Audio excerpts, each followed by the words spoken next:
2023 has been a good year for US soccer.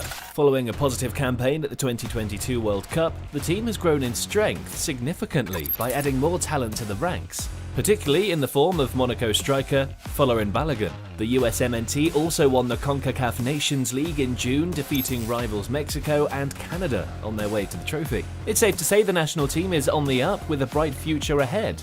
But while the USMNT has blossomed on the pitch, it's not been as smooth for the team behind the scenes, with the first half of 2023 clouded in controversy. Most of the controversy involved manager Gregg Berhalter. In early 2023, Berhalter was involved in a domestic violence investigation, throwing his status as head coach into doubt. However, that was just the tip of the iceberg, as the drama with the USMNT camp was a lot deeper than anyone expected. Here's the story of two feuding families, a future American star, and a vacant coaching position. Gregg Berhalter isn't the most popular man among fans of the USMNT. In 2018, following the team's failure to qualify for the 2018 World Cup, there was a raft of executive resignations, including head coach Bruce Reyna and head of the US Soccer Federation, Sunil Gulati. These resignations left the COO of the federation in charge of affairs, a man with a last name you might recognize, Gregg Berhalter. As the new man in charge, Jay had a lot to do to get US soccer back on its feet following 2018's disappointment. His primary task, however, was finding a new coach to take the team forward, and he eventually settled on his younger brother, Gregg Berhalter. To many, this was a decision influenced by nepotism, as Gregg wasn't the most qualified candidate or the most successful coach available to the USMNT at the time. He has endured a frosty relationship with the fans ever since, with many questioning his tactics and the development of some of the team's young players, which brings us to the subject of this video: Gregg Berhalter's relationship with US youngster Reyna.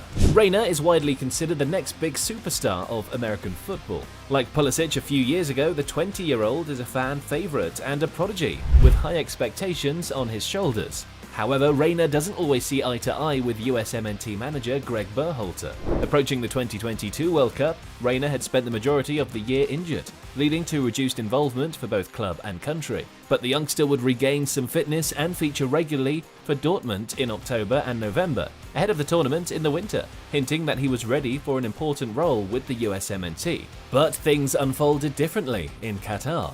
In the opening game against Wales, Reyna was an unused substitute, with Berhalter hinting at the youngster facing fitness issues. Reyna, however, was in disagreement. Speaking to reporters after the game, he said, "I mean, you never know. You can't say if you're going to play or not, but I was definitely excited to play. It's not my decision." He played just 12 minutes in the second game against England, and was an unused sub in the final group game against Iran. He played a further 45 minutes in the round of 16 as the US was eliminated against the Netherlands. This didn't seem like headline news initially, with Reyna often struggling with fitness issues and Berhalter having a tried and trusted midfield of Tyler Adams, Yunus Musa, and Weston McKennie. And to be fair to Berhalter, the US midfield was a very effective unit all tournament. But tension would slowly heat up and eventually boil over in the week following their elimination from the World Cup. Just a few days after the elimination, Berhalter spoke at a leadership summit and singled out an unnamed member of his squad, saying, "We had a player that was clearly not meeting expectations on and off the field.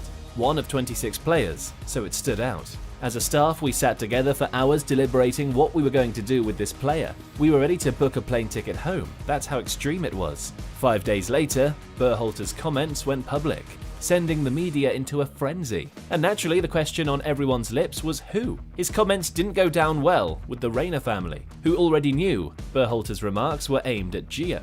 And this is where the drama takes a crazy turn. Gio's parents are very close with the Berhalter family. His dad, Claudio Reyna, was a former teammate of Gregg, playing youth football together and representing the USMNT together for many years. They've enjoyed a strong bond off the pitch for over 30 years. And reports even say Claudio played a role in landing Berhalter the job as coach of the national team. Gio's mum, Danielle Reyna, also had a close friendship with the wife of Gregg Berhalter from their days together at college. So in many ways, they all saw themselves as a family, making the drama that would unfold all the more bizarre. Following Berhalter's comments, and with media suspicions growing that the player in question was indeed Reyna, the Dortmund midfielder released a statement, all but confirming that he was the player being referred to.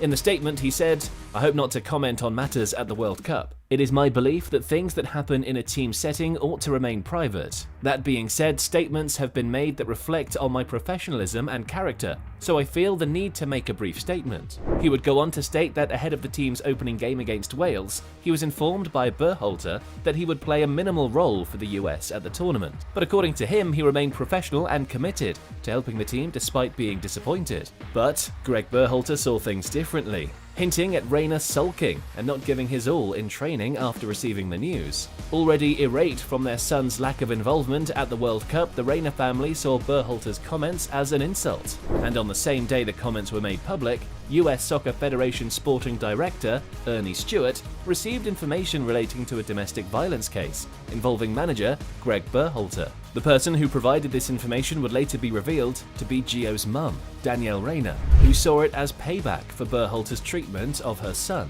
But the domestic violence case wouldn't be news to the public for a few weeks after Reyna's statement.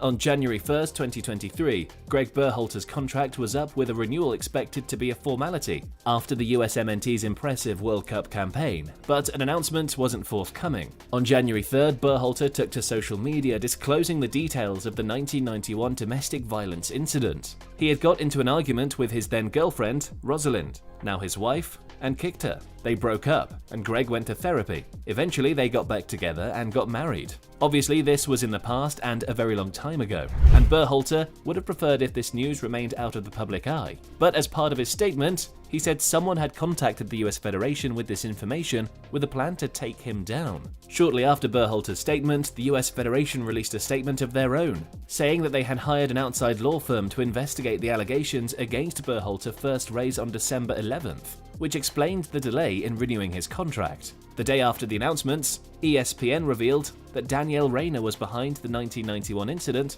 between Gregg Berhalter and his partner being disclosed to the Federation. In a statement, Danielle said, "I wanted to let Ernie Stewart know, but I was absolutely outraged and devastated that Gio had been put in such a terrible position, and that I felt very personally betrayed by the actions of someone my family had considered a friend for decades. I thought it was especially unfair that Gio, who had apologized for acting immaturely about his playing time, was still being dragged through the mud, when Gregg had asked for and received forgiveness for doing something so much worse at the same age." Claudio Reyna also backed his wife's statement, with both adamant their intention wasn't to get Berhalter sacked as manager of the team. While the investigation was still going on, Ernie Stewart left his role at the Federation, further delaying the decision on a new manager, and he was replaced by Matt Crocker. With Berhalter still in limbo and a couple of games set to be played by the USMNT, Anthony Hudson took up the role of interim head coach, having served as Berhalter's assistant for 2 years. But despite his familiarity with the squad, he wasn't a serious candidate for the role of permanent head coach, and was only there to make sure a coach was present for the USMNT's games. Hudson would only coach 5 games before being replaced as the interim manager by BJ Callaghan ahead of the Nations League finals, a tournament the US would win by beating Canada in the final in June 2023. During the team's Nations League campaign, noise from the media began hinting at Berhalter's return to coaching the team. On March 10th, prior to Callaghan taking over as interim coach, the US Soccer Federation published a report on their investigation of the Berhalter case. In their report, they stated that due to the incident occurring 26 years ago, it did not prevent an employer from hiring Berhalter. It also stated that it was an isolated incident, and there was no proof of a repeat at any other time. This cleared the path for Berhalter to return as coach, but the Federation chose to remain patient in their decision. But on June 16th, the decision to reinstate Berhalter was finalized and made public. The news received mixed reactions across the country, with many fans ready to move on from Berhalter, especially with links to Jesse Marsch earlier in the year. But according to the reports, his return had the backing of senior squad members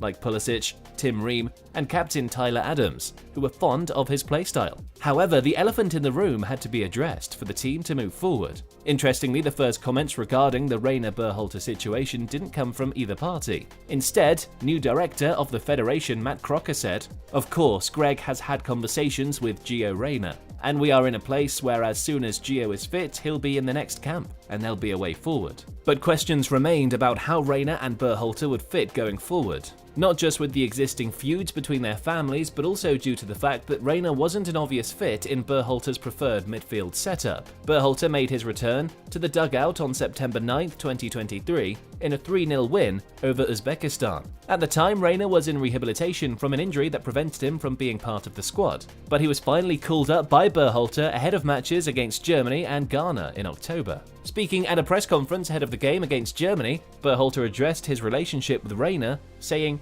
"We're moving forward. I do not really want to talk too much about the past. I think Gio's done a great job in training, really sharp, really strong. We see his quality, and for us, it's about how we build him up." With Tyler Adams injured, Reyna took his place in midfield, alongside McKennie and Musa, and started both games against Germany and Ghana with positive performances, including a brace in the game against Ghana. On the face of it, this seems to be the end of the Berhalter-Reyna feud within the national team, as the two parties have now shown a willingness to bury the hatchet and move forward. But they aren't the only two involved in the drama. All year, Claudio and Danielle Reyna have remained adamant that they did no wrong and that their actions were justified. The investigation carried out by the US Soccer Federation concluded that while they believed the allegation had been shared in an effort to dissuade the federation from hiring Berhalter for another term as head coach, the Reynas' conduct did not constitute blackmail or extortion. An apology or any sort of acknowledgement is yet to surface from either Berhalter or Gio's parents, so maybe the saga isn't completely over.